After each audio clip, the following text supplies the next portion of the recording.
Hello, hello. Darn it. I did it again. It's okay. But hello. You guys get to see me flub. It's Logistic Vixen once again. We're doing another Caddy. You know what? Name is Caddy. No cars. It's just Caddy. So we are doing another reaction. It is the playlist one. What is it? I'm going to say thank you, Metalftw for the win, for Caddicarus' Badvent calendar playlist. We're doing that one today.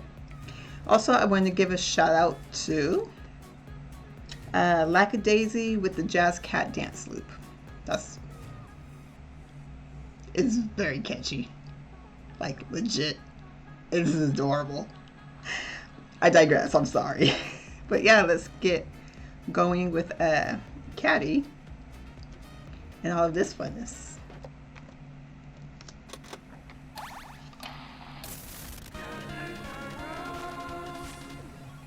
One of these days, man. One of these days. Hello everybody and welcome to the Caddicarus 2018 Christmas special. Not a singular video, but a video series. More specifically, a top 25 countdown that starts today, December 1st, and ends on Christmas Day, with each part of the countdown being revealed on a daily basis. This is actually a follow-up to my 2016 Christmas video series, counting down my favourite video games of all time, which, yes, has dated a bit since then, and other games have been released since then that I would replace other games on that list with. But that's just what time does, I can't really help that. But if you're interested, check it out on the link at the top right of this video. And since that series was known as the Cadvent calendar, clever I know, and Cadbury Chocolate totally ripped it off, this time for 2018 we have the Badvent calendar, where I count down my top 25 worst video games I've ever played. Gotta be honest, this was actually much harder to put together than my favourite games Scooby-Doo 2 years ago, and so to make things much less stressful for me, I've introduced a few rules here that will apply to the whole list coming up. So if you see any comments talking about why certain games don't pop up despite my history, only this video will explain all of it now. Firstly, obviously, I can't add games on here that I've never played before. Custer's Revenge, Charlie's Angels, Drake of the 99 Dragons, Duke Nukem Forever, Ride to Hell Retribution, Zelda CDI, Shaq Fu. These are only a few examples, but my point is that if you don't see any infamously bad games on the list, it's probably because I've never played it, so it wouldn't be fair for me to include. Hair with legs. I'm sure there's a face in the front, but that's hair with legs. Second rule, no easy targets. And when I say this, I mean stuff like baby games, including Tweenies, Game Time, and Peppa Pig DS. And if I picked any cheap, tacky, asset flip Steam stuff like the Slaughtering Grounds, let's be real, the entire list would be full of that shit, so I can't bring myself to include that kind of thing. Thirdly, one game per franchise. Fourthly, no freeware indie games or anything like that because they're free experiments and experiences. And fifthly, no games that are basically nothing but bad movies. More specifically, things like Plumbers Don't Wear Ties or Spice World. There is no gameplay in those games whatsoever, so I won't count it. Anyway, enough dawdling. You came here for awful games, and I'm going to give them to you. So welcome one and all to the Badvent calendar. But why is there a bod? Excuse me. Horror games. When they're good, they're some of the most emotionally effective and memorable games ever made, and when they're bad, they're some of the most laughable and pathetic attempts of anything you'll ever see. There's a lot of terrible horror games out there, but I'm going to start this countdown off with a game that at face value doesn't look like it should belong on here at all from how stunning it looks, but that is what pulls you in and tricks you into at least thinking it's good before lifting the curtain and revealing a slow, boring, pointless mess whenever you're graciously allowed to actually control it. What you do in The Inpatient is very similar to something like Dear Esther. Walk extremely slowly around pretty locations until boring and awful story stuff happens that has no consequence or effect on anything. And saying that, even Dear Esther has a more interesting story. As a prequel to the brilliant Until Dawn, this barely links into any major events or characters whatsoever, and even as a standalone story, the choices the game leaves you with whenever it decides to do it on the rare occasion affect so little that people change their minds about you or the current situation at the drop of a hat, depending on how you answer each individual question. And then nothing is ever brought up again. Not for future repercussions, major branching story events, even if the game tells you about it, nothing. Some of the things you're left to reply at certain dialogues are outright illogical or extreme to the point of baffling. You don't feel the impact. She might change, she might die. That's even more true with the gameplay itself. Not only is there barely any of that actually here, but whenever you're allowed to actually pick something up like an object, not only does it like to glitch the piss out, but then doesn't allow you to do anything to the thing you picked up to change or affect anything around the world. Like here, I want this sandwich, I want to eat it, and if I can't eat it, I want to throw it, but I just can't do anything with it, and then I get scolded by the nurse for not eating the sandwich. And going back to the Dear Esther comparison again, okay, I have no issue with walking sims whatsoever, The Vanishing of Ethan Carter is a game I truly adore. When you do it right, it can be a magical experience to me, but spin-off or not, especially to Until Dawn, this game is an embarrassment placed alongside its main installment. This is a game when you walk around and do absolutely sodding nothing while loud noises happen and things jump at your face through the VR. But why is his torso so bloody long? Let me see if I can't get that again. Like, while loud noises happen. That. Why is his torso so long? Unless it's ripped apart and stretched, his torso should not be that long. That's the whole game. What more can I say? Nothing changes, nothing evolves, nothing happens, the story isn't interesting, the scares aren't scary, the atmosphere has no build-up, and you realize I don't like scary games, by the way. I honestly do not. You're not given the choice to attack anything or hide anywhere. There's no gameplay mechanics here, so what could possibly happen that should make you feel scared?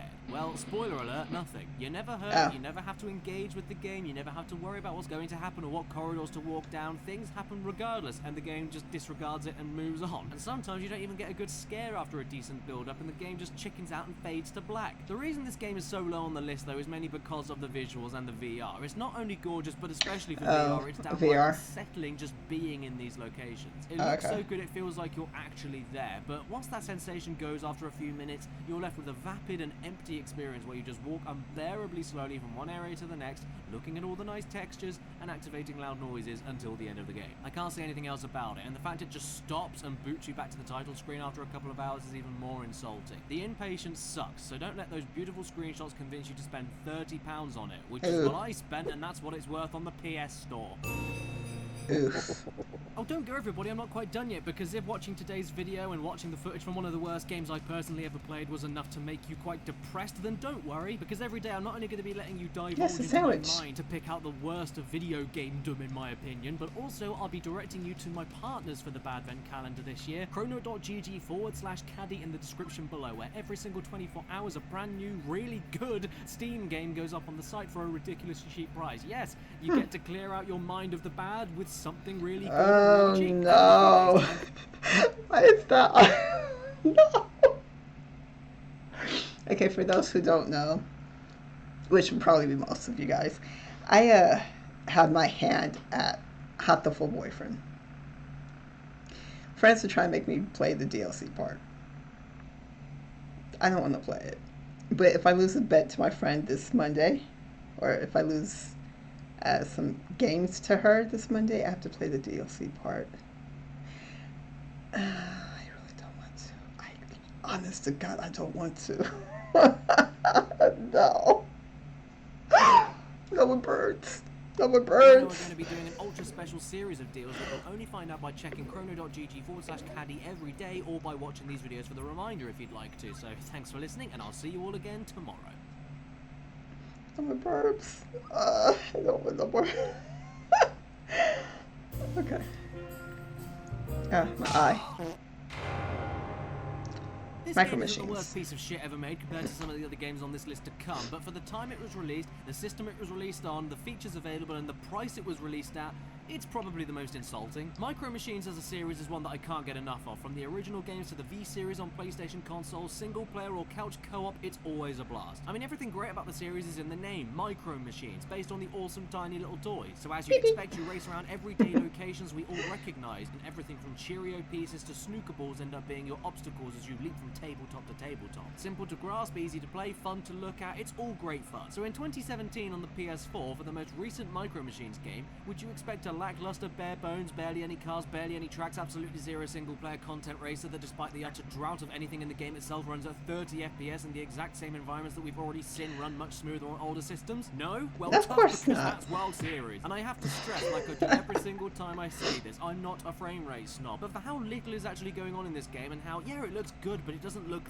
that great for 2017, I would expect at least 60 FPS. There's nothing else on this disc that can justify it running like this. You pick out of a measly amount of cars, pick from a measly amount of tracks, and race for a bit. What?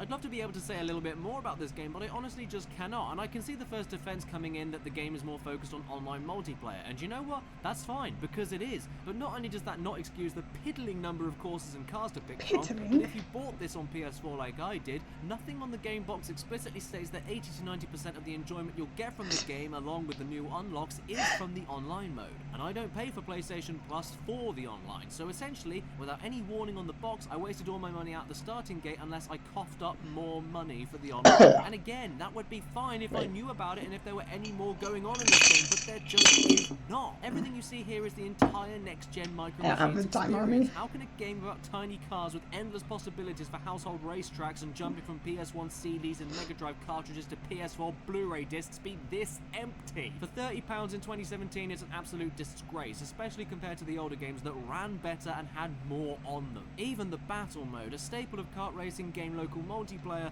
is lazy as all hell. Barely any unique power-ups, no unique track layouts, and get this, even if you get yourself up on a higher ramp or incline than your opponent, you can both still hit each other, so what's the point of a ledge even being there? Terrible. Truly terrible. I think the game is on Steam, but don't even think about it. Those user reviews do not lie.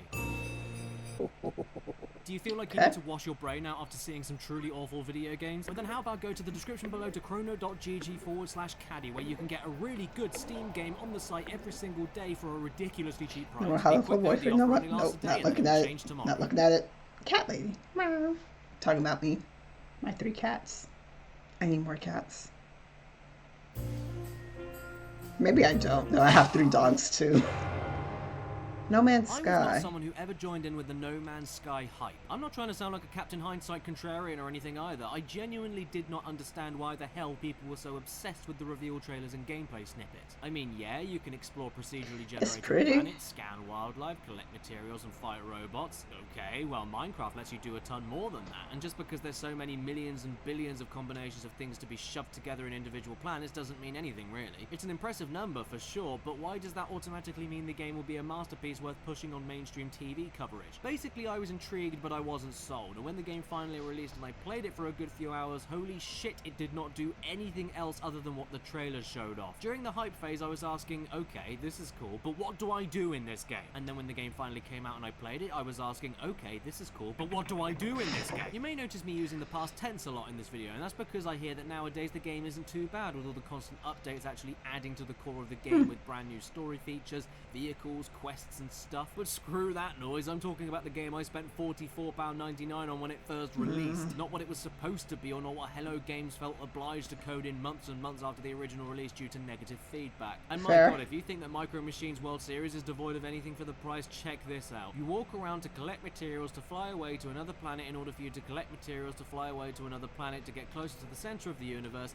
after which you watch a magical little cutscene where you zoom past all the planets you ever went to on your journey and immediately get thrown back to the beginning of the game again. This takes dozens upon dozens of hours, by the way. How the absolute Christing hell anyone thought this was engaging enough to warrant a full-on AAA retail price is beyond me, when the original released game is no more than an interesting experiment in seamless space travel. And you know what? If that's what you were looking for 2 years ago, then it would impress you for maybe a few minutes. I mean, I was impressed with taking off and landing on my first few planets. It feels extremely real, and I do love the visual design and art style, but then you realize, oh shit, there's how many other quintillion amounts of planets that have you doing the exact same thing over and over again, and suddenly all the hype in numbers and sizes means nothing anymore. The repetition of vanilla No Man's Sky was the biggest knife that murdered it for me, and it wasn't only repetition in the gameplay. You see the same alien settlements, the same space station, same robots, no matter how many tens of thousands of miles you travel, and all that really changes is the weather, colors of planets, type of wildlife that contributes nothing to gameplay, and the types of materials to harvest. The rest of the game is exactly the same. No Man's Sky, you say? Well, it seems as though there's people in the sky everywhere I go. No person has ever been here before, eh? What about them? Even worse, some of the more interesting side quests involve talking to creatures in other alien languages,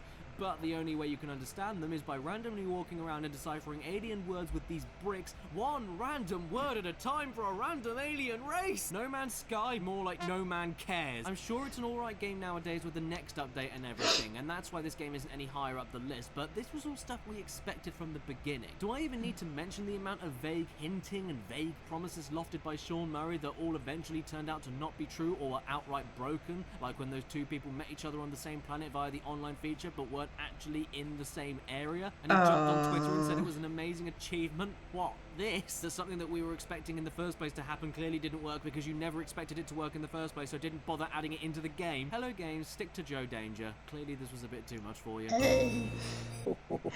Do you feel like Joe you need Danger to wash was your a brain fun out after game. seeing some truly awful video games? But then how about go to the description below to chrono.gg/caddy where you can get a really good Steam game on the site every single day for a ridiculously cheap price. Be quick though, the offer only lasts a day and then it will change tomorrow. That bird game is gonna kill me. Every time.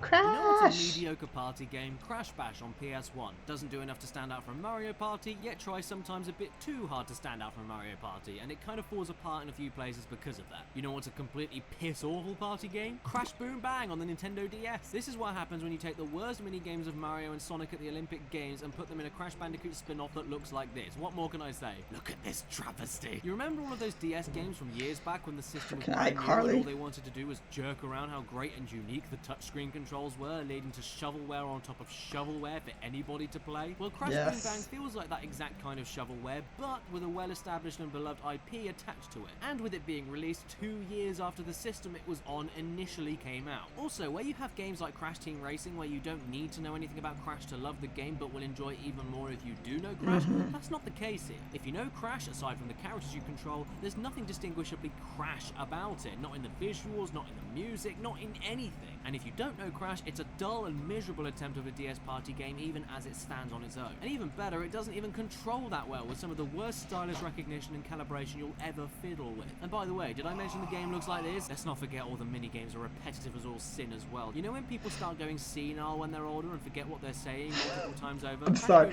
that was not funny. Every minigame has you do more or less the exact same thing over and over again with soulless graphics and animations backing them up. I mean, my god, this is just depressing. And how about that story, eh? Crash Bandicoot stories aren't exactly Shakespeare, I'm fully aware, but even in something as ridiculously easy to follow like Crash 2 that has evil genius Cortex tricking the dim-witted gullible Crash into doing his bidding, because, you know, Crash is an idiot, this game seems to forget everything to do with Crash as a character and has some guy called Viscount holding a competitive race for the smartest minds in the world to try and get through a load of puzzles to grab a big super power crystal for him. That was the first mistake. Brilliant minds. Crash is, again, not brilliant. Love him, but he's and he not. invites Crash along to solve the puzzles. Crash, this guy, to solve puzzles. This was probably one of those times where totally ripping off a much better party game series wouldn't have been such a bad idea, would it? If you've been watching Badvent Calendar every day so far, then thank you so much. You have no idea how much that means to me. And I'd also like to spend the end of this video thanking every single one of my gorgeous, amazing Patreon supporters who have helped make this video series possible, including the top tier Patreon supporters for December: Omar Matu, Basil, Carl Hakkinen, Gamerman, I Have a Portal Gun, Exopaz, Matthew Hubble, Mills Kahai, Brandon, I do Kirsten like these Lee, names. Cyberpunk Symphony, Nicole Ganara, Nathan Young, Victor Patrick Bauer, Robert Alamsha, Jezebel, Daniel Leon, Braden Kenny, Jake Delahaye 2008, Mitchell Reed, Adi Thornton Smith, and Maximilian Ely. I apologise immensely if I pronounced that name wrong. Alright, day 5. Pace squad. Peep peep. Right with the peep peep. Come on. Oh. Do you remember those 2D platform games from the Amiga and Commodore eras Oh, that had hello. this distinctive style to them? Hello. Maybe? You know, games like Super There you Frog, go. where you have random characterless stock things to control running around characterless stock levels with characterless stock music, while random characterless stock game things are dotted absolutely bloody everywhere for you to collect or attack that just ends up making every level blend into the exact same characterless stock affair. That is Putty Squad in a nutshell, the sequel to a game from the Amiga in 1992 that didn't see an official retail release until the PS4 in 2013, and once you've played for longer than 5 minutes you'll completely understand why this clunky computer system style of side-scroller died off all those years ago, and why the game never officially released all that time ago and got lost in the gaming void of Fez 2. This shouldn't be a PS4 game at all. If you saw a screenshot of this game, you'd never even consider it being a 2013 next-gen game, but it is, and my god, it's irritating. That's the key word with Putty Squad. It's irritation incarnate. Not unplayably broken, but annoying and boring to the point where you don't want to play it for any longer than 2 or 3 stages. Conventional, streamlined, satisfying side-scrolling levels level design traits are abolished in favor of just random shit placed all over the damn place like a maze. The levels of which are more random and convoluted than the last, to the point that it feels like a 5-year-old developed a custom Smash Brothers stage, which not only makes progression a chore, but any acquisition of power-ups or collectibles the total opposite of satisfying, because you don't engage with the levels with them. You just grab things, enemies happen after that sometimes, other times they don't and leave you with easy part of volume because of how overpowered your gooey stretchy moveset is. It's just a That mess. looks so And even funny. worse is how, despite being a grotesque blob of sick, you don't actually feel any kind of physical reaction from what you do and how you interact with levels, making them feel even more flat than they already were. All the attacks just don't register. That happens all the time. I don't know why this wasn't released at the time it should have done. I don't know who thought it was a great idea to remake it for an official release nearly 20 years later, and I don't know who actually cared enough to see the story of the original Putty be fully filled out with something that looks like this on the PS4. Even if I were a fan of Putty, I'd be a little bit pissed off about this. Do you feel like you need to wash your brain out after seeing some truly awful video games? But then how about go to the description below to chrono.gg. Just because I don't want to see the bird game anymore. I don't. I don't. I'm sorry.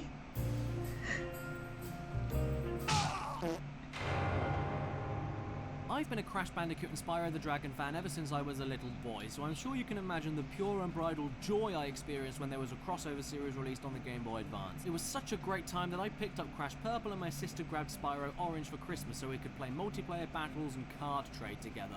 However, in the UK they were both known as Fusion. And all I have to say is that, Okay. well, Rosie, I'm deeply sorry you were stuck with this one. Crash Purple is not a great game, far from it, it's pretty bad, but at least it feels like the other GBA Crash games, and the minigames featured feel like a part of the universe and are mostly very fun despite how short they are. Spyro Orange, though, is a game that simply does not give a shit. It doesn't give a shit about Spyro fans, side-scrolling fans, minigame fans, GBA fans. It's a total anomaly of a game that doesn't even feel like a brother or sister game to the thing it was released alongside. It feels that different and really is that bad in comparison to the Crash counterpart. I mean, it's structured the same way. You have a few worlds with side-scrolling hubs to travel through in order to reach mini-games to get to a boss to finish it, but not only are these side-scrolling parts so bad to the point where it not only feels nothing like Spyro with no gliding or charging whatsoever, and even flame attacks suck ass because you essentially just make Spyro spit at everyone like an angry baby who doesn't want its mushy banana. But also, bosses after you do all these parts are totally freaking useless. Look at these things. I have never been more threatened. The hub worlds themselves are just filled with uninterested and repeated obstacles scattered over random, flat and boring platforms. Gems don't mean anything once you unlock all the levels that need them, because all they do is let you have a random chance to gamble them and get a trading card with money bags that you might have already had before, which contribute nothing to anything in the end anyway, so why even bother wasting your time? And it gets even better once you reach the minigames. Christ, where do I start? If they aren't obscenely slow and clunky or insultingly easy, they are the exact same minigame but with different skins. No, I'm not exaggerating to be a negative Neil and rack up those controversial YouTube drama views. Look, they're the same games, just with different skins. And even better, they don't only get reused throughout the whole game constantly, but also, get this, need to be finished 3 times over in order for the ending to happen. The Cortex Conspiracy is the perfect subtitle for Spyro Orange, because I'm 100% convinced this game was a conspiracy to make cash and screw over everyone else in the process.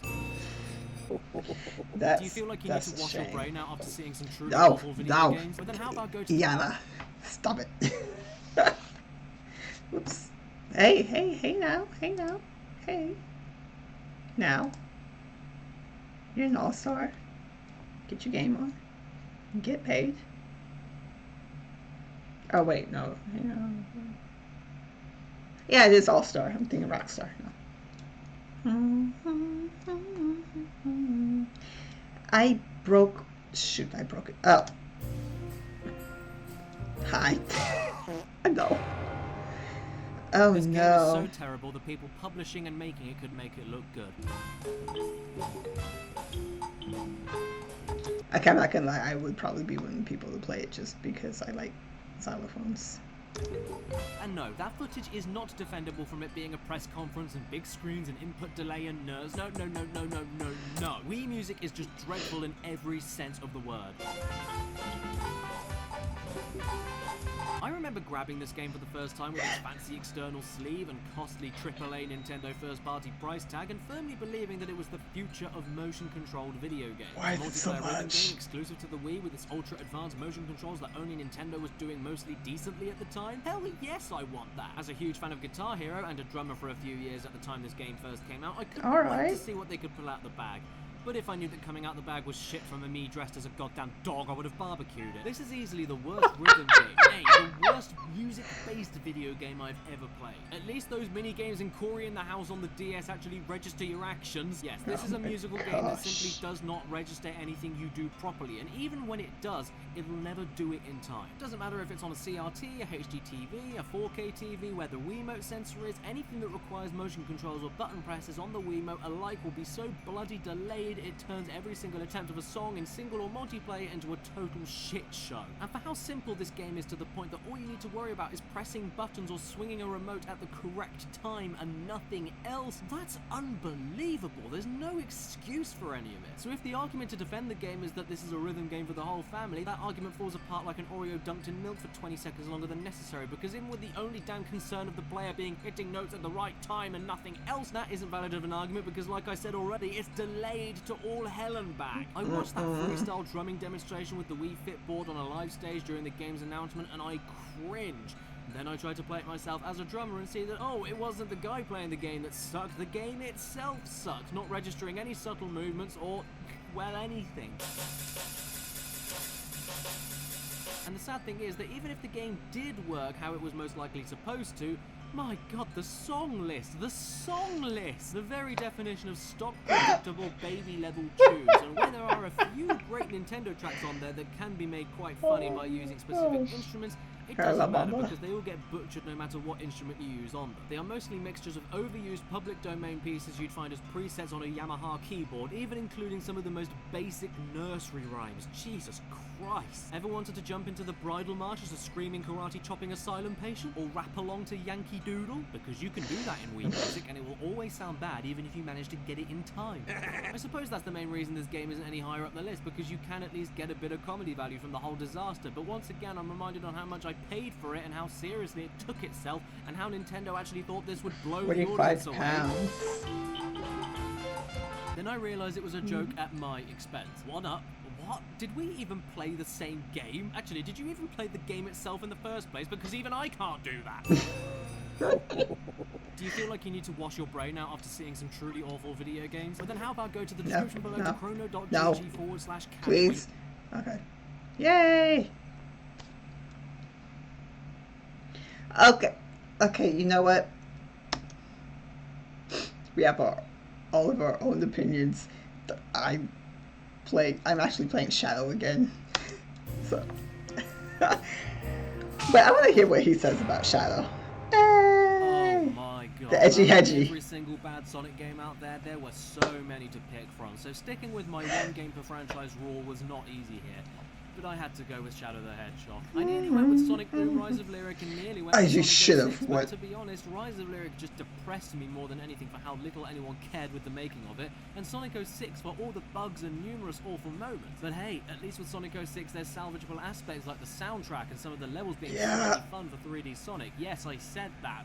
But Shadow? I cannot think of one redeemable thing about the entire game other than the intro cutscene and the song. It's the most memorable part of the game by far, and it's mostly a shame how it sets the tone pretty well, only to completely trash it from the second you hit the start button. Put it this way, even with something like Sonic Free Riders or Sonic 06, if they weren't as broken as they were when they released, they wouldn't be that bad. They're mostly awful because half the time they don't work. Shadow, though, does work, so the fact that it actually plays properly yet is absolutely goddamn terrible just as a working video game speaks a lot about the quality of it in my personal opinion. And I'm sure there'll be many Sonic the Hedgehog superfans in the comments that will rise their swords to the game's aid and will call me out for being a Sonic hater and blah blah blah blah, but no, you're wrong. Here's the thing. This game released in 2005. I was 11 years old at the time, and I'm a little embarrassed to admit that I thought back then this was the coolest and most badass thing I'd ever seen as a kid. I went into this game as an impressionable child that didn't know any better, loved Sonic Heroes to bits, and at the time expected Shadow with a submachine gun to be great.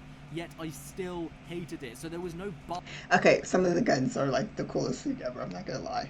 the chicken gun being one of them. Bias going into it. I didn't like it then when I wasn't a reviewer and couldn't explain why, and really don't like it now since being able to explain it, and I'm going to take joy in doing so right now. That boss is annoying. When you start playing, the controls. Shadow throughout the whole gameplay is like a marble rolling on an ice rink with unplayable acceleration and slippiness that makes even basic platforming absolutely horrid. Again, going to another game that I could have picked, Sonic Boom at least controls decently. You know, aside from that thing. The gunplay functions, but with it being mostly auto-lock and only useful when at a total standstill, it just feels like a bonus addition and one that can screw up the particular mission you go through where you have to shoot very specific enemies to please the relevant character you're doing a mission for, leaving it up to the game where bullets will end up. And even if that's not the case and you try to be careful, the pace of the game is halted dramatically from your finicky specific aiming and stop-start style in the first place. And those missions, whoa, you can either run to the gold ring to ignore everybody, shoot good guys, shoot bad guys, collect an absurd amount of stuff throughout the level, and basically do any other level of meaningless task that means instead of doing what Sonic games do best, running and jumping, you just inch your way through each stage with the awfully sensitive controls and still somehow manage to miss things, meaning needing to reach the very end of the stage in order to fly back to the start to comb back through the boring, bland, grey, gloomy stage all over again, but with no indication on where anything remains. But I can hear you asking, why don't you just do those missions that mean you just run through the stage and do what every Sonic game does best? But in the end, that doesn't matter anyway, because even though there are different story pathways to take as a good hedgy, 326, by the way. There's ultimately a final story segment that is actually where the story is supposed to go, but that means you have to do most of these missions and replay the same stages multiple times for all the different pathways. 326. Can't even leave you feeling satisfied with the single alliance path you decide to take. And not... Well, technically, you only need to do 10 different endings for the last ending, but just still. because the gameplay within the stage is so monotonous and dull, but because the cutscenes, voice acting, and unique endings to get are some of the worst directed, performed, and nonsensical in the entire Sonic universe. It's a cartoon hedgehog packing heat. What more do I need to say? The fact the game doesn't even have fun with itself despite that concept is enough for me to tell you to never check this one out. But hey, I know the game has its fans, so if you like it, that's fantastic. I'm happy for you. Thank you. For me, no. I've only finished it twice, once as a kid and once as an adult, and I will never do so ever again. Until a potential Caddicarus video, you never know. And maybe the GameCube version was better than the PS2 version that I grew up with, I have no idea. And come on, at least Sonic 06 was colourful and slightly varied, and Sonic Free Riders looked and ran okay. I hate that boss. Muddy mess. It's so bleak and lifeless, and even open air areas look just as stagnant. The levels aren't even fun to look at, let alone play through, so what's the point of going anywhere near this game? Even the music, where I love a bit of hard rock and metal, is so plain and forgettable, it just molds into the lackluster art direction to give you an indiscernible mush of a game that makes every single stage feel like one giant highway across an empty desert. If you want to play a Shadow the Hedgehog game, you're better off finding a real hedgehog and punching its own shadow on the side of the road. Do you feel like you need to wash your brain out after seeing some truly awful video games? Well, then how about go to the description below to... Oh, I love you, Shadow. I don't have any Shadow merch except for a mask, but I love you, Shadow. Resident Evil. My lord, do you realise how difficult it was for me to not pick Resident Evil Survivor here? Resident Evil Umbrella Corps pisses me off so much that I'm pretending it was vaguely difficult to decide between two bad games to talk about in a YouTube video. But you know what, at least Survivor was released nearly... Oh, hello. See, with this lagging that I don't like, this looks like a horse. One of those horse head creatures. No, it's not, but it looks like 20 years ago, and was when Resident Evil as a franchise was still in its infancy compared to what it's like nowadays. Umbrella Corps has absolutely no leg to stand on, as a Resi game or even as an online multiplayer shooter. I'm not being a contrarian for the sake of it, this is essentially a sequel/spiritual successor to Operation Raccoon City, another Resident Evil multiplayer shooter. And I didn't think Operation Raccoon City was a complete bastardization of the series myself. It was tolerable, a spin-off I didn't care much about whatsoever, but I could see the appeal to an extent. This though, what the hell happened here? With its dark and lifeless graphics, repetitive shallow gameplay, extremely weak main character that dies in a few hits no matter what's going on, broken matchmaking system that adds you into matches with people nearly 100 levels above you, barely any semblance to the series is from, and twisted character animations that can't even hold guns properly. I still can't believe this game released in 2016 and I paid nearly £30 for it. One time I started a fresh match, died immediately as soon as the match began, and lost the entire thing despite the game telling me I didn't die at all. Not only that, but whether you do the single-player missions or multiplayer, you do the same shit over and over again, collecting samples.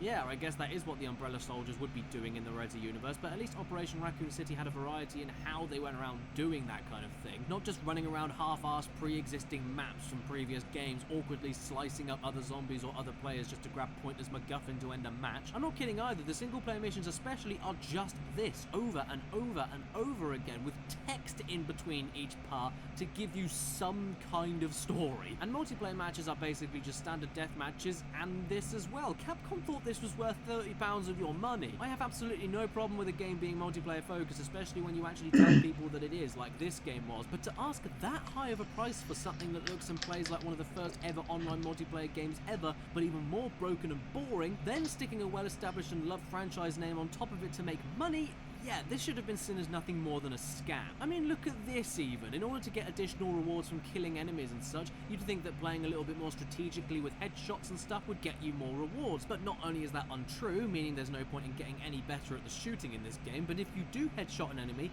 they just stand in place for seconds and seconds before dropping anything, wasting your time and making you vulnerable for your own skillful play landing a headshot. What more can I say? I'd rather play Survivor. I'd rather play this. Do you feel like you need to wash your brain out after...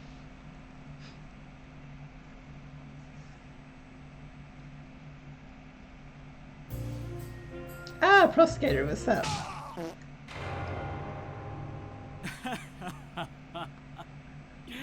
Screw you, Pro Skater 5. What happens when you have a company, in this case Activision, that has a certain amount of years to hire people to create games from a specific license, and then wakes up one day and realizes that their time is nearly up and that they can shit out one last game before losing the rights? You get what happened to your foot, sir?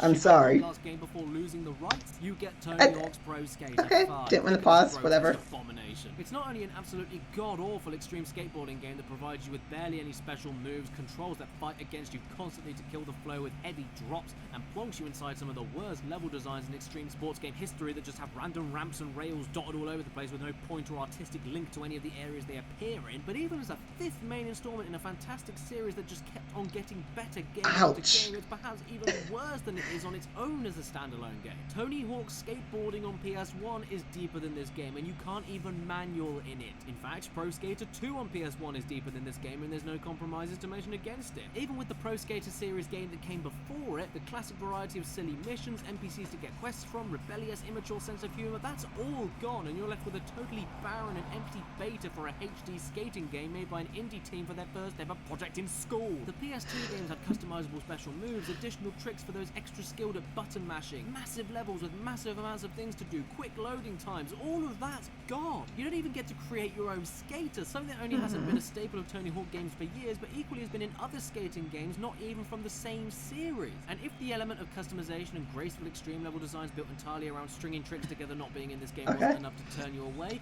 maybe the initial price tag and the fact that the game has some of the most ridiculous why is it so bouncy? into a game that causes the engine to totally shit itself multiple times is enough to. And can you see how blatantly lifeless and bad the game looks as a whole? There's no detail, no additional characters walking around, no distinguishable landmarks or insanely huge set pieces to do the best possible tricks on and have a blast. Nothing that justified its release price, the fact it's a fifth main installment plus the 16th mainline Tony Hawk game in general, and the fact it's a 2015 PS4 game. I regret ever spending a penny on this based entirely on my blind fanatic pretenses of what a PS4 version of the series could potentially be like. And to be greeted with this and then an objective marker that doesn't even work properly until you come to a complete halt at the exact point, followed by a boring mission we've seen done 1,000 times. I hope getting this game out was worth it, Activision. I hope you made a ton of money off of us gullible fans for your credibility to be forever shattered. I'd rather play Tony Hawk Ride. That's a shame. Do you feel like you need to wash your brain out after seeing some truly awful video games? Well then how about go to the description below to chrono.gg/caddy where you can get a really good Steam game on the site every single day for a ridiculously cheap price. Be quick though, the offer only lasts a day and then it will change tomorrow.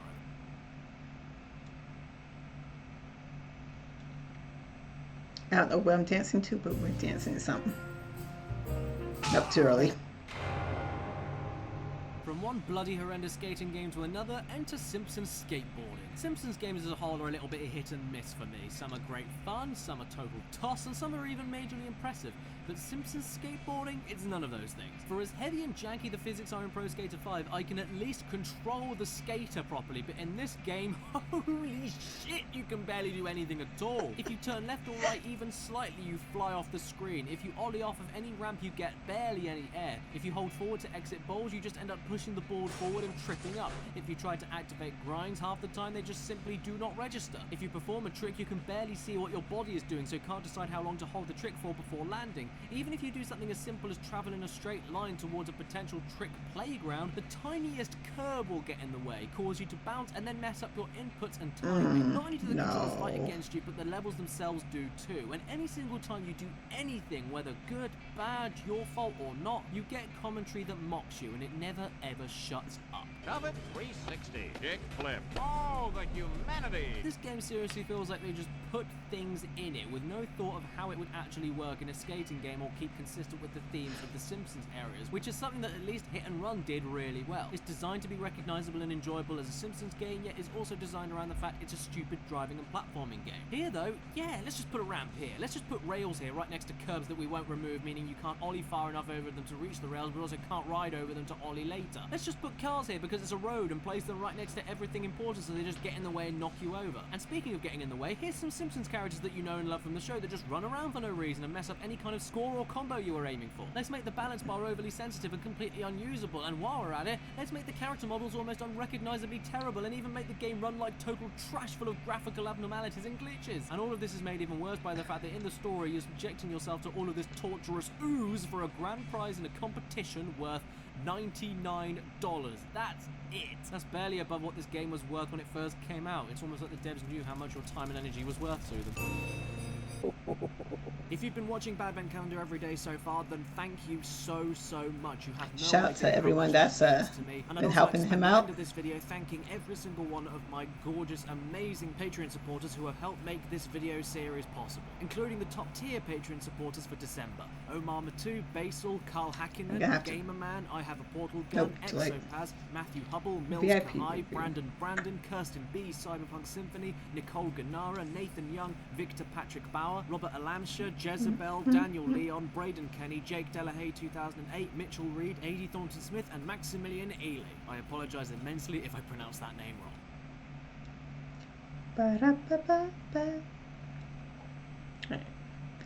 Halfway there.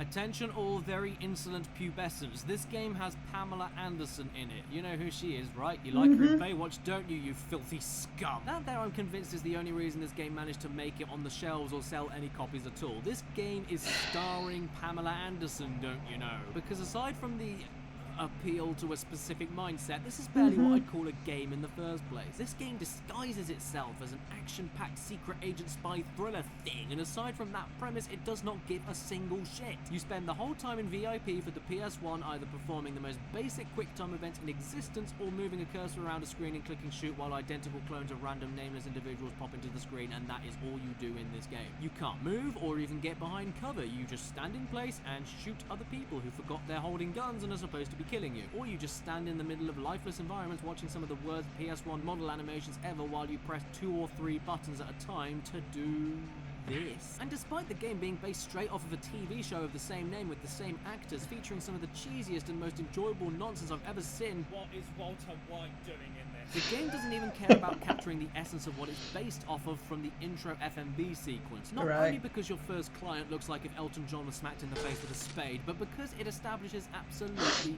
nothing. He doesn't tell you where he is, what's actually going on, why he's in this situation. You just go to his house and blast away until there isn't a single breathing specimen to get in the way of Pamela's jugs. And by the way, you have been called to get these suited guys out of the house, yet here they are inside the house, not going for their target they were supposed to be killing from the very beginning and going for you instead. I know movie and TV tie-in games usually get bad reputations for being sold as cash grabs, but I mean, what's VIP's excuse exactly? I hadn't even heard of this show until I first played this game nearly 3 years ago, so I can't imagine it just making money off of the name. There needed to be an actual game behind this if you wanted people to care. But then I suppose at the same time, that was kind of the point. The people who made this clearly didn't give a shit, so if they wanted to provide an experience to make the audience feel exactly how they did while making the game, it's a roaring success. Do you feel like you need to wash your brain out after seeing some truly awful video games? But then how about go to the... No, that was new. That was a new one. Dang it. Oh, that was a new one.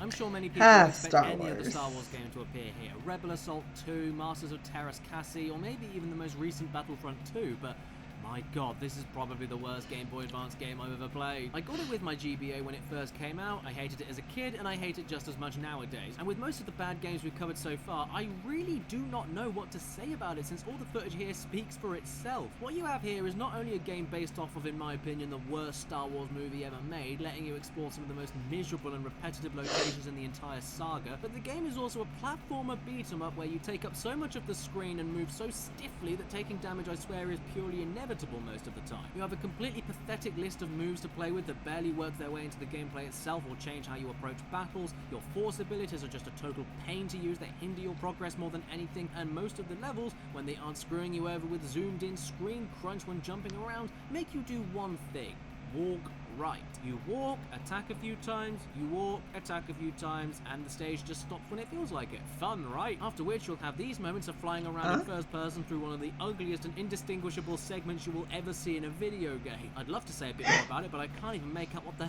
hell is going on here. What is this? What's that? Jesus Christ, what is that thing? And for something that looks as bad as this, the fact it runs like crap makes it even more of an insult. Oh. Simpsons Road Rage looks better and plays smoother with fake GBA 3D, so what's this game's excuse? You can't tell me Star Wars didn't have the budget for it. This is not the kind of Star War I want any part of. This is more like Star Bitch Slaps. In the end, all I can say is that I really don't like Attack of the Clones on GBA. It's coarse, rough, and irritating, and it gets everywhere.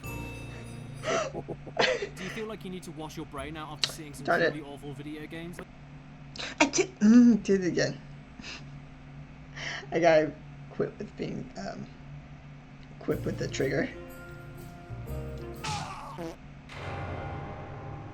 When I first played this game on this very month 6 years ago, wow, time has flown, hasn't it? I actually didn't believe it was real. I thought this game was fake. I thought this was a bootleg or that it was a fan-made thing. But no, I was astonished to find out, and still am today, that this was an official PS1 title. In Santa Claus Saves the Earth, Santa Claus has to go and not only deliver all the presents to every brat in the world all in one day, but has also been left with the task of saving the entire planet from a witch because she saw that Santa was getting ready for Christmas. That's it, that's the story. She'll blow up the world because she saw Santa about to deliver presents. Why? And for the actual game itself, let's just take this in for a second. Donkey Kong Country looks better than this and sounds better, despite it being on a system half the bit count and coming out 8 years before this game. And no, I'm not putting DKC down, it's great, I'm just pointing out the total incompetence of whoever made this for the PS1, especially when the PS2 was already 2 years old. It's a similar story to Putty Squad actually, but at least Putty Squad has vague hints of originality and variety in the gameplay and is technically a sequel and is actually rather fast-paced in comparison. In Santa Claus Saves the Earth, Santa does that very deed by walking in the slowest animation possible for a 2D platformer, jumping like he's on the moon, flipping around like an Olympic diver, and smacking people with a sack that's such an ineffectual attack that he decides to automatically back off with a moonwalk whenever he does it. It's almost like Mr. Claus himself is trying to escape this travesty, and with hit detection like this and completely pointless special abilities, not to mention countless inescapable pits, I do not blame him. Oh, and the music sounds like this.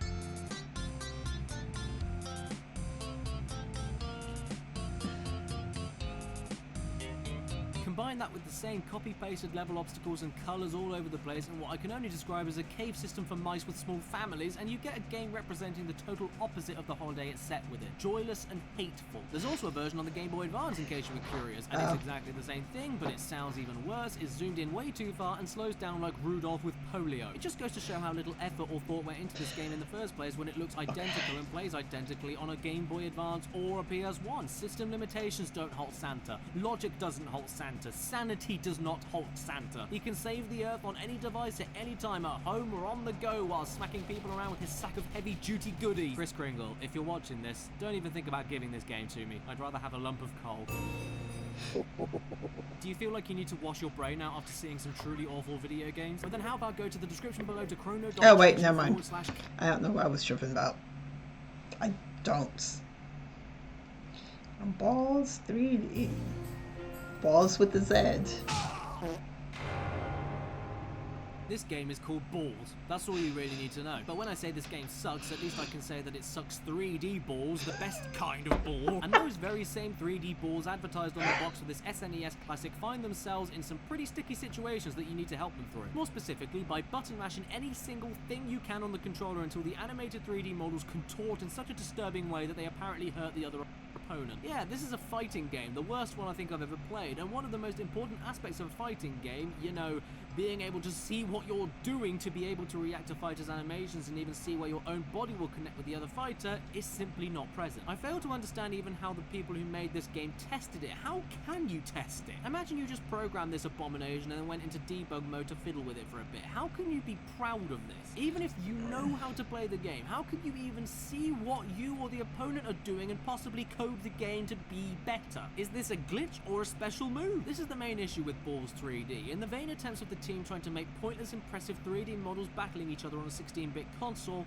all the effort went into just making sure that they animate on the screen. This means everything else from character designs, game performance, and even functioning game mechanics was sacrificed just so we could see these beautiful creatures in motion. I'd rather watch this as some kind of experimental SNES art project or something, not play it, because it's unplayable. Every character is exactly the same, just a collection of balls that morph, slip, and slide around each other, which if you want to be pedantic, I guess is what every 3D model of a video game character is like, but that's only the skeleton where the skin is placed on top of. I'm fully aware that adding more on top of these models might have been impossible on the SNES at the time, but was this final result worth it? Star Fox is dated by a long time, absolutely, but at least you can play the game and appreciate the steps forward it took for 3D gaming, and you can tell what things are supposed to be because of the simplistic art style. But this, the soundtrack of this game sums up everything I feel about it. Oi. Oi. It's just a load of people humping each other. Maybe that's actually a good thing. Analogy, shut up. Do you feel like you need to watch? Darn, dude.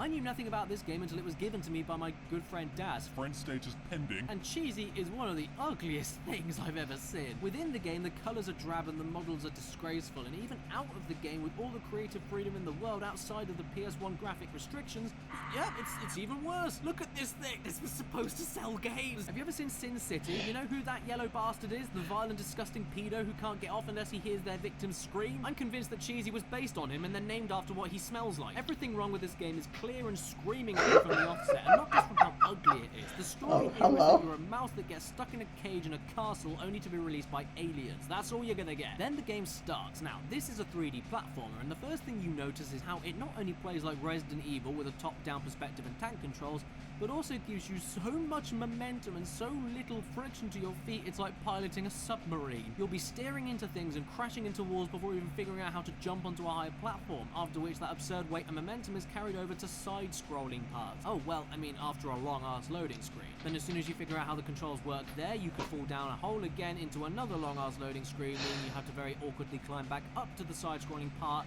after another loading screen. I mean, you can see how bad things are from the footage. You see how I'm almost moving around like I'm drunk? That's the controls. I dare you to try jumping on enemies with them. Sometimes the game even just doesn't let you defeat enemies when you clearly jumped on top of them. And you have to work with these controls around some of the most basic squared and maze-like level designs I've ever seen, with mouse holes that spit you out at unrecognizable places. And then just as you get the hang of one gameplay style, you're immediately thrown into another gameplay style. It could be a top-down shooter where the gun does not work at all, or a sewer ride on a leaf where anything anything more than a vague tap of left or right bounces you off walls into debris, or lasts for minutes and minutes with fences and rocks getting in the way forever. Call me crazy, but I think I can see why Cheesy never caught on. Believe it or not though, this is not the worst 3D platformer I've ever played. I mean, it's truly awful, but at least there's some attempt to make something worth looking at, even if it falls apart entirely, and at least the side-scrolling actually controls like it should, despite you feeling like an elephant doused in sunflower oil. So if you're looking at this right now and thinking, oh wow, this is bad, well, it just gets worse from now on, so hold on to your socks. I can only end this part of the Badvent calendar with one comment. Dad, you're an arsehole. You lost at least 12 friend points giving me this game. Do you feel like you need to wash your brain out after seeing some... Ow. Elf book. Oh my gosh, no. That's the thing. That looks terrifying. Like, that legit looks very terrifying. Have you ever played Cut the Rope on iPhone? It's a fun little distraction and doesn't cost much at all for the full thing. I'd say it was worth a purchase, honestly. Ever played Angry Birds? Okay, it's not that great to be a multi-million media empire with a damn movie in my opinion, but it's still a relatively fun distraction and doesn't cost much to get the full thing, without ads at least. Both of these series were released on consoles in packs of multiple of their own games in one, and yes, they were released at some of the worst possible high-end prices for the privilege, but at least they were games that could give you potential hours of gameplay and required thought to play. Enter Elf Bowling, a 90s Windows game. It's bowling, that's it. Bowling and bowling and bowling, with no bells or whistles or any strategy to how you knock the pins down. Tekken Bowl is better than this. Wii Bowling is better, and they're both side games on top of bigger games, and I love them both. I love Wii Anything else Bowling. to make it worse? Okay, well nowadays you can play this 90s Windows game for totally free on any internet browser, or even from the Windows official store. Need more convincing? Well, okay, how about I tell you that Elf Bowling 1 and 2, which are basically the exact same game, were compiled and released on an unauthorized Nintendo DS cartridge that actually costed money. Because that's what happened here. This game isn't broken or anything, but come on, it's one of the laziest excuses of a cash grab I've ever seen in my life, more than any film, TV show, book. What is that? The ultimate example of game developer and publisher morality totally degraded, because no sane or non-greedy person would say this qualifies as something worth selling on a shelf when the alternative is having both the games being available for completely free.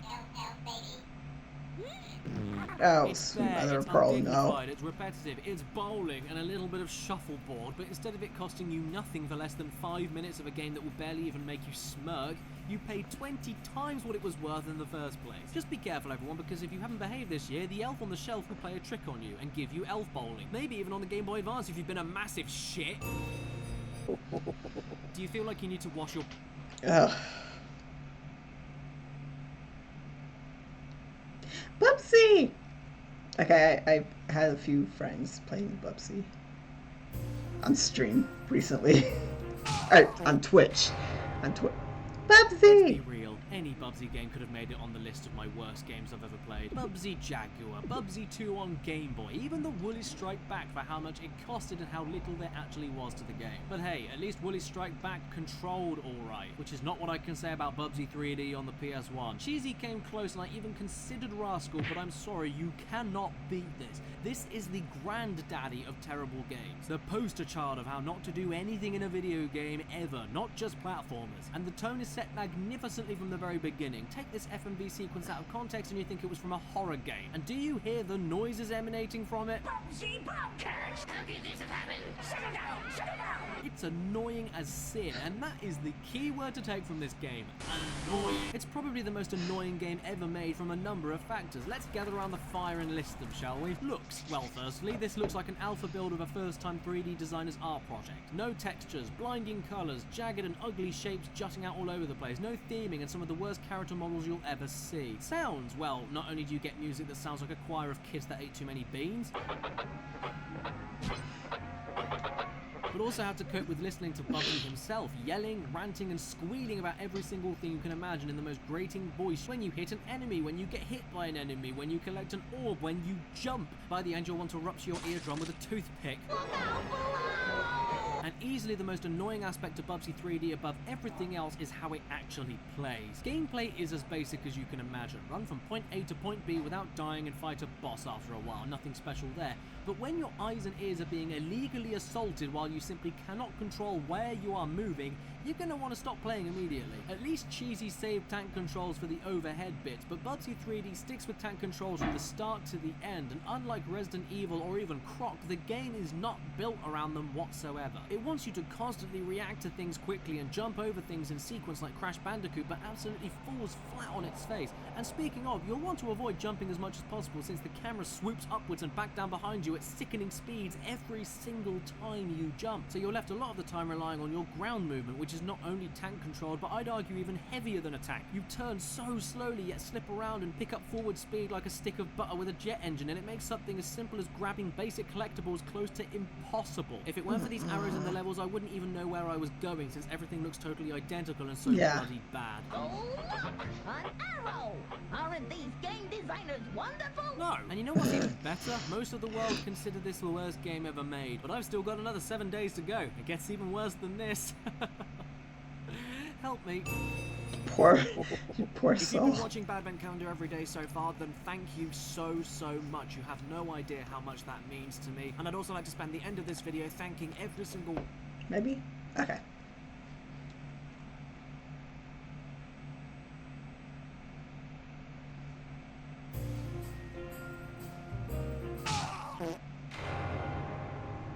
Before anyone clicks off this video right now for me slagging off one of their favourite games ever, I need to be clear. I showed off the PS1 box art for Shadow Man. Oh, hello.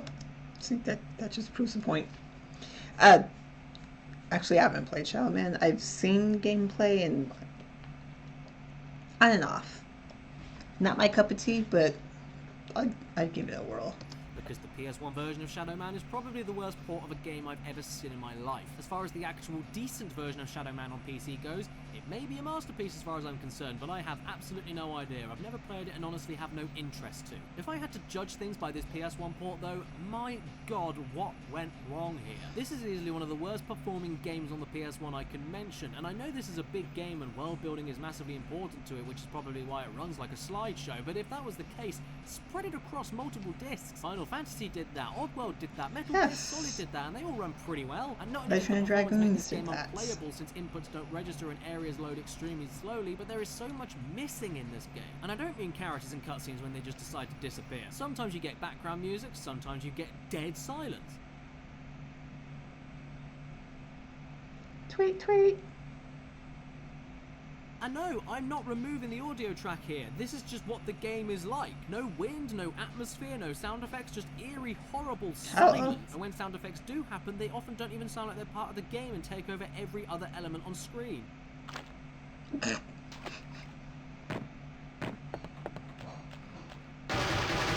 sound effects stick out like a wart with the lack of editing to make them feel part of the world, and when there aren't any other sounds going on to distract you, you then only ever notice every other oddity in the game. The awful textures, the stiff animations, the unresponsive controls, and I mean, come on, am I playing Shadow Man or watching a PowerPoint presentation? On Vin Diesel. And you can say the art design is supposed to be dark and sinister, but hey, there are many PS1 games out there that manage to do that atmosphere, but with better visuals and all the atmospheric noises and tweaks you'd expect. So to me, with everything else shitty about this game, it just looks like a collection of mud sculptures that get slightly more pooey the further you go through the game. The main issue though is that I can't say any more about this game because I actually only played it for under an hour before giving up, and can you blame me? Not even when the game starts getting interesting with combat and such kept me invested. In their attempts to create a port of a game for a popular console in order to generate more sales and interest for their intellectual property, instead they managed to forever neutralize my interest for ever touching this game on a better version ever again. Just to be clear, I'm not saying that Shadow Man as a game is outright terrible. I haven't played enough to form any opinion on it at all, but this port really is terrible. I must stop this evil from bringing about the end of all things. Do you feel like you need to wash your brain? Perhaps.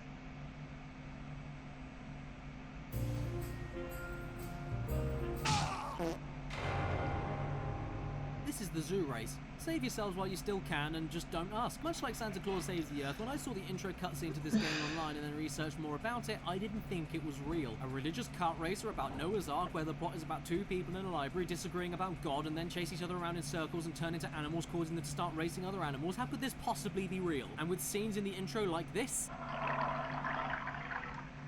How could I not look at this and think it was some kind of Source filmmaker parody? But then for my collab video with Brutal Moose years ago, I discovered it wasn't fake. It was real. It had a website. The game had a download. And at the time, I had to pay money for it. And why was I only the 109th customer when I first played it in mid-2014? This is why. Look at this. Look at this. Not only is the concept utterly laughable, but the gameplay is simply embarrassing. Every animal controls as sensitively and terribly as the last. All the racetracks are designed like roller coaster tracks with completely random things from God himself to poop to avoid. Unlike all the better games from my list so far, sound effects are often totally missing or appear way too late. And the music comprises of some of the most out-of-time MIDI Christian rock anthems I've ever heard.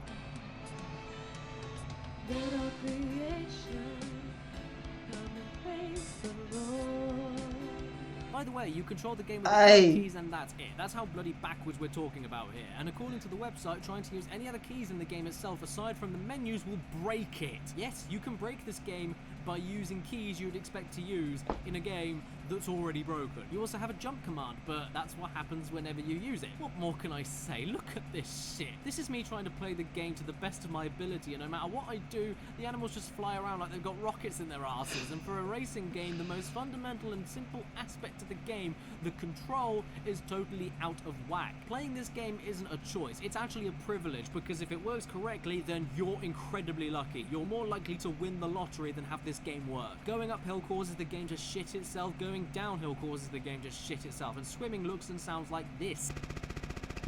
Nowadays, the game is actually totally free on their website, so not only does that save it a few points from it being higher up the list, but if you want to experience most possibly the strangest PC game ever made, if you want a true trip, grab this now. Just be aware of what you're getting yourself into. This website doesn't trick you. Did you know that World War planes were in the Bible?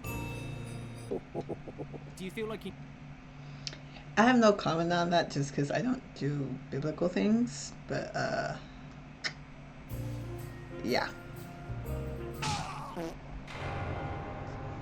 This is Big Rigs. It's a racing game, and your opponent doesn't move. This is Big Rigs. I'm sorry. It's a racing game, and you can drive through all of the obstacles. This is Big Rigs. It's a racing game, and you can transcend the speed of light while going in reverse. This is Big Rigs. It's a racing game, and it doesn't matter where your truck goes in terms of vertical terrain, your acceleration and top speed does not get remotely affected. This is Big Rigs. It's a racing game, and it was released in the shops and costed real life money. This is Big Rigs. It's a racing game, and you're winner. Big Rigs over the road racing, more like Big Rigs through the road racing. You don't play Big Rigs as much as you explore it. If you want a great American truck simulator where you race a rival and escape the police with stolen cargo like it says on the box, you won't get that. Instead, you just drive around every available track, if it even loads, and just see what you can find. And the shit you can uncover is definitely worth a good couple of laughs, hence why it didn't go any higher up this list. There is entertainment to be had here, just not the way the game wants me to be entertained. My god, what's the point of having a bridge there when you can just go through it and pop up on the other side? Hell, the map isn't even needed. You can totally escape the game itself if you want. There's no boundaries in Big Rigs. It's almost like some screwed up art project about how a game is made and what they all look like when you take away every element that makes it a game. Is this a pre-made asset pack with no coding added in, supposed to be sold as a teaching tool for students? Who knows?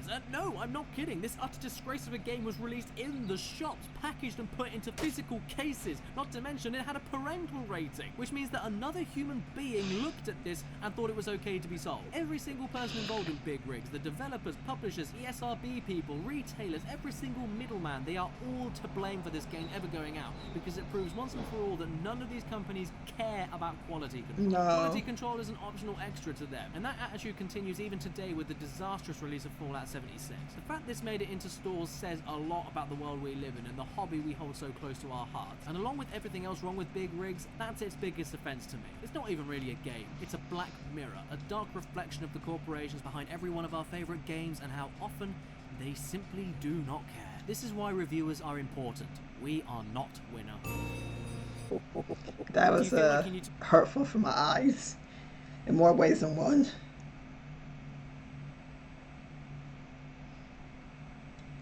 A lot more ways than one.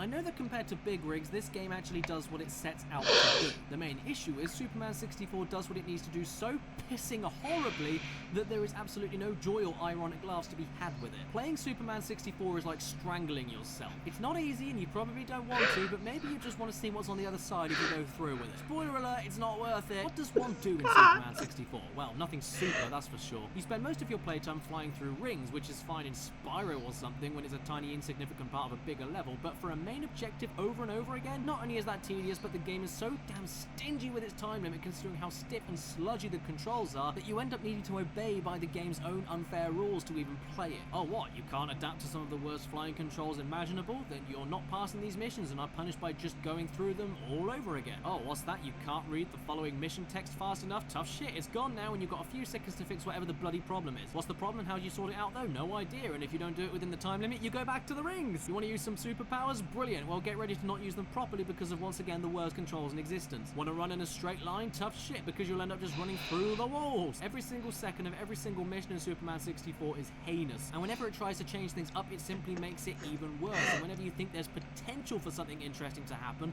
like one of Superman's abilities being tested, a new element of the game, whether it be the hitboxes, control sensitivity, the camera, the collision detection, or the frame rate, gets sacrificed and completely stripped away in favor of this one-off thing that you do that isn't fun or challenging in the first place, just unplayably difficult. It's like a different team created every separate level in this game, and do I need to talk about the visuals? For 1999, this game is an absolute condemnation against other games that released years before it on competing systems or even the Nintendo 64 itself, the console that nearly single-handedly made 3D platformers its bitch when no one really knew how to properly do them. And yes, I'm still talking about just the visuals on their own here, not only the gameplay and controls, which are still completely nasty. Despite the overuse of distant fog to help out with the performance and cut down rendering objects on screen, the game still runs like an LA traffic jam and looks bloody unacceptable, with literal boxes for buildings, streets that look like those play school car rugs, labs that look like a load of Lego, and people that barely look like people to begin with. So actually, yeah, I guess the fog is welcomed. It doesn't help anything and doesn't work to make the game look nice, but at least it hides you from any other potential line grass the game likes to call graphics. And the bugs, my god, the bugs, they drive me to drink. What even is this combat? This is a toddler having a tantrum. Do you feel like you need to wash your brain out after seeing some truly awful... Alright, we got how many more left? 2 after this one. I'm not familiar with Action 52. Oh, sweet. After the angry video game nerd made his video years and years ago about possibly the most infamous NES game ever made, Action 52, I couldn't help myself. I had to emulate it to see what the big deal was. And you know what? This game is so unfinished, so rushed, and so broken that every single thing wrong with the original cartridge cannot be fixed even in the emulated ROM, aside from like one game loading that didn't load originally. Everything else from the rest of the games that refuse to load and crash immediately, graphical glitches and broken games that fail to load the enemies and objects you need to continue are still there. Not even the modding public can save this one. This is totally redundant to you if you know everything about Action 52, so if you don't know what all this is about, allow me to fill you in deep. Action 52 was a terrible idea from the start. The guy who invented it, Vince Perry, reportedly was inspired one day when his son was playing an illegal game cartridge with over 40 games built onto it. He thought, hey, I can do this, but legally. And so $20 million worth of funding later, with 3 hired college students to program the entire game and write all the music and everything, with only 3 months to finish 52 separate games that could all fit onto an NES cartridge,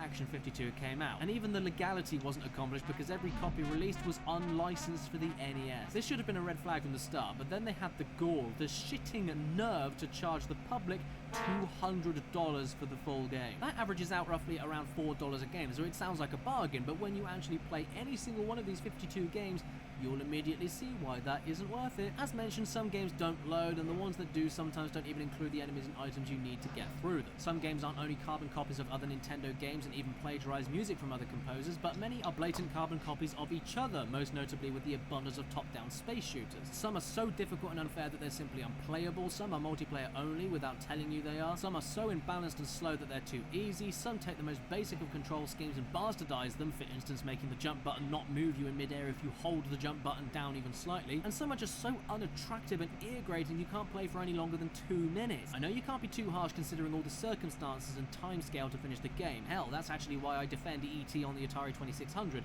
but the difference between these games is that E.T. came out in the 80s on a less advanced system and was mostly done by one guy, plus It actually functions. I've never seen the hype behind this game being the worst of all time personally. It's definitely not good, but one of the worst, I really don't see it. This though, Christ on a bike, look at it! Not even the game they apparently put the most effort into to be a competitor to Teenage Mutant Ninja Turtles, with merchandise, TV shows and sequel games. The Cheatsmen is any good. It's exactly the same as all the others in terms of graphics, music, gameplay and bugs, with the only thing making it remotely different being an opening still image cutscene with a hand grabbing a young boy by his jets. The game is even so broken and arrogant in how it presents itself that the publishers made a contest where if you pass a certain level in one of the games on the cartridge known as Ooze, one of the few with an actual title screen, you could win $104,000, a very specific amount, I know. The brilliant thing is though, passing this level is impossible because the game crashes at the same point near the first few levels every time without fail. They even knew how shit this was, and for charging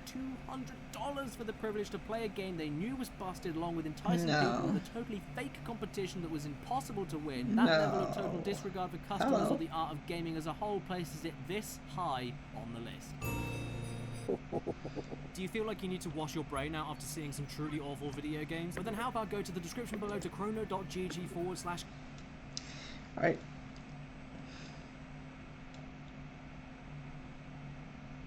Dark Castle. Ba-da-da-da. Don't know what this is about either. Much like with Action 52, Dark Castle was another game I simply had to try out after the way the angry video game nerd described it. I mean, I couldn't say no to this game with sound effects and enemies like this, how could I?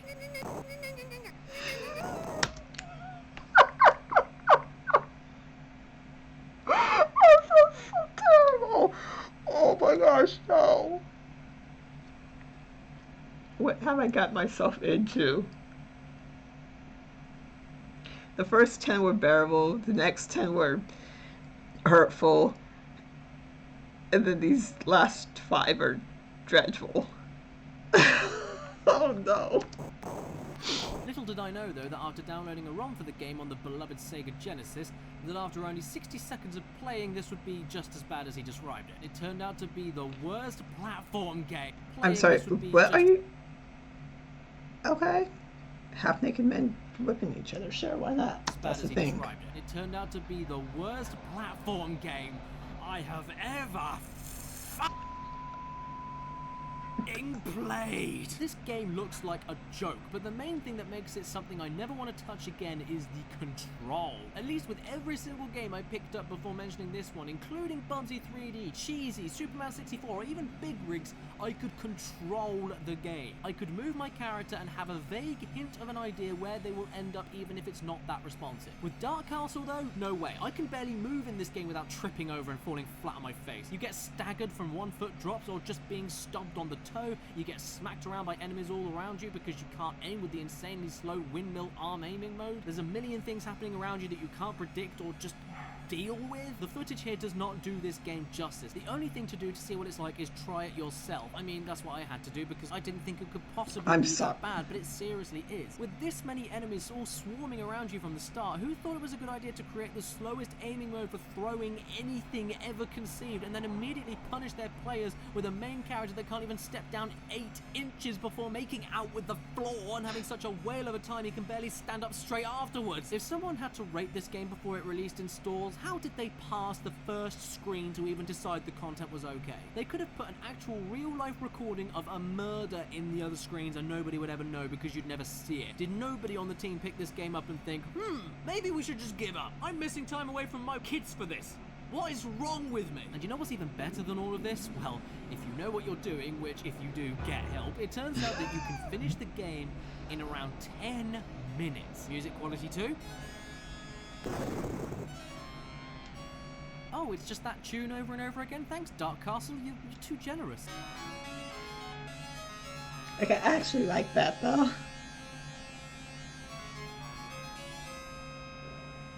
Maybe you put all of your budget and resources into the enemy noises.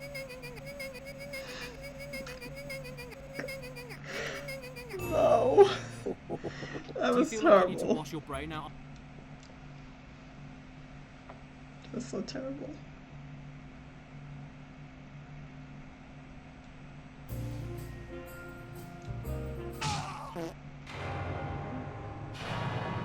Oh Well, yes, I'm fully aware Phoenix Games actually have made full-on focused video games before, but I've never played them, and I'm not sure that I want to. And I'm convinced by just looking at them that they are all better than any of Phoenix Games' Disney knockoff games. Do you remember at the very start of this countdown I brought forward my own stipulations on what and what not belongs on the worst games I've ever played list? One of those rules was to not include games that were basically nothing but movies. You know, plumbers don't wear ties and shit like that. Games that for some reason were advertised as video games yet are basically just films with the only interaction being odd DVD menu choices every few minutes. Phoenix Games, however, are a beautiful exception to this rule. All this company do is completely tear the faces of classic Disney films, stick them onto their PS1 and PS2 game boxes with absolutely no link or relation to anything present on the discs inside the box to trick clueless grandparents, and then compile a repeated set of the most basic mini games you can ever program next to a cartoon. So yes, this is, whether you like it or not, more of a video game than something like Plumbers Don't Wear Ties. There's more interaction, there's fail states within these mini games. Some of them even justify being placed on a disc in the first place because something like a video slide puzzle wouldn't be possible with physical real life pieces. Saying that though, I'm still going to judge all of these games based off of this logic, and when you take a look at these different games from this company,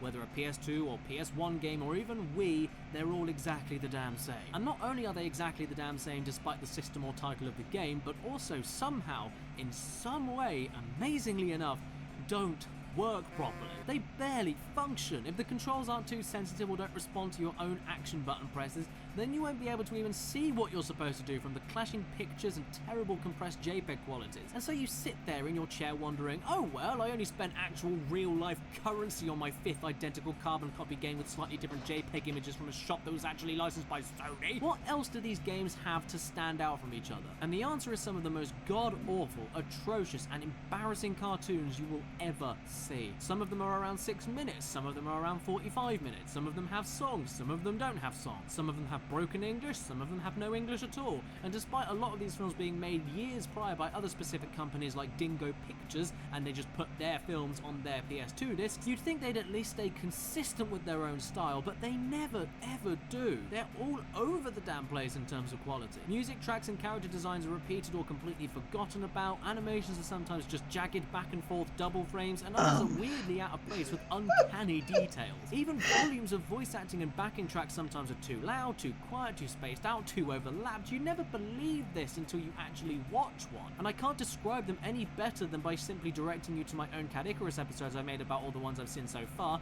and showing you a few out of context clips to give you a spickle of an idea how awful all of these things are like. Please remember, all of these you're about to see were released in the 2000s on a PS2 disc, barely using up 10% of the total disc space. And then there was Big Basil, who was huge. Well, for a boy, he was huge.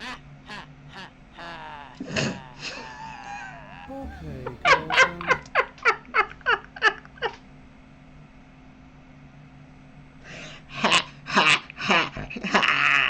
You by any chance know what's happened with my tie? No, I don't. Maybe it's in a drawer. That's not true. You're just mad because I can shoot the ball further. No, you can't. I can. No. Yes. It's an old kung fu movie. I don't want to hear every word. Sleep. Shame on you. 10 out of 4. That was beautiful. Yes. No. I don't want to hear every word. Sleep. Shame on you. You've left your shadow in Tinkerbell outside the window. We'll come up with something. I just have. These animal ones are like top tier. Yeah, I've just thought of something. Don't run off, Pinocchio. It's true that everything looks different from above. I needed to. Oh my gosh. I want to know what this Black Panther game is because I will play the crap out of it just for. Take a pee, and I didn't quite make it to the courtyard. Hello, brother. They're led by Captain Hook, who likes settling accounts. It's not supposed to be a secret code. It's just a simple mathematics. Take pity on me, Excellency. What will happen to my daddy? I demand that you immediately release Tiger Lily. Otherwise, wasn't I right? No. The contents of a liver sausage will always be a mystery. I don't understand who thought this was a good idea, and even if it was some kind of elaborate scam to generate tiny amounts of profit for how little money was clearly spent making these games, Who in their right mind would buy this shit and cause the thousands of sales the company would need for any of this to be worth it? I just can't. I want to. I want to punch them.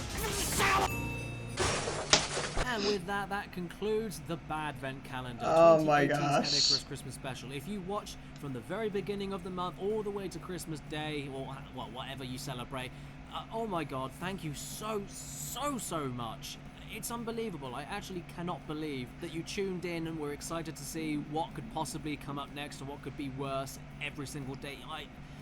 You really don't know how much this means to me. I know I say this every single week, but it does. It means the absolute world to me. This is something that I love doing, and to see that people care enough to support it and keep it running despite everything that's going on with YouTube and ads and blah, blah, blah, it really does mean more than I can describe. So have a great holiday season, everybody.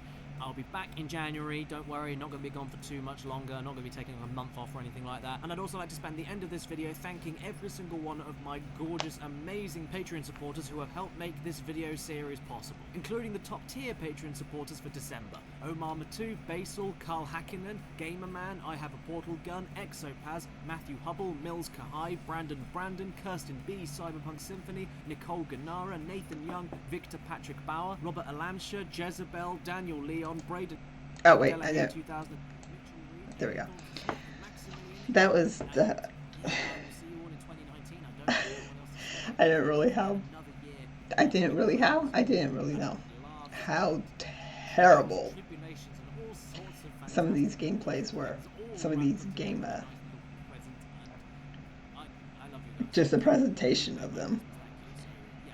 How can company? Okay, I'm getting very distracted from you, sir.